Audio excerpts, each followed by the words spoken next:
छत्तीसगढ़ के बिलासपुर में रेलवे अधिकारी को दुष्कर्म करने के आरोप में गिरफ्तार करने का मामला सामने आया है, जहां स्टेशन के इमरजेंसी मेडिकल यूनिट में कार्यरत एक निजी अस्पताल की नर्स ने रेलवे के डिप्टी स्टेशन सुपरिटेंडेंट फिरतूराम पटेल पर दुष्कर्म का आरोप लगाया है। पुलिस ने मामले में कार्रवाई करते हुए आरोपी अफसर को गिरफ्तार कर लिया है। दरअसल आरोपी ने नर्स को पार्टी देने के बहाने से 17 मई को अपने गणेश वैली स्थित घर पर बुलाया, जहां उसके साथ जबरदस्ती करने की कोशिश की।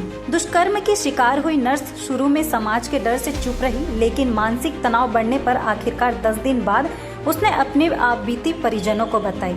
इसके बाद परिजन उसे लेकर सरकंडा थाना पहुंचे और मामला दर्ज कराया। मामला दर्ज होते ही पुलिस ने तत्काल कार्रवाई शुरू की। जब आरोपी अपने घर पर नहीं मिला तो पुलिस टीम रेलवे स्टेशन पहुंची और उसे उसके कार्यालय से गिरफ्तार कर थाने ले आई। पूछताछ में आरोपी ने अपना जुर्म कबूल कर लिया। सूत्रों के मुताबिक आरोपी फिरतूराम पटेल की पत्नी उससे अलग रह रही है और दोनों के बीच तलाक की प्रक्रिया चल रही है। पुलिस ने पीड़िता पर बयान दर्ज कर लिया है और साथ ही मेडिकल जांच भी कराई है।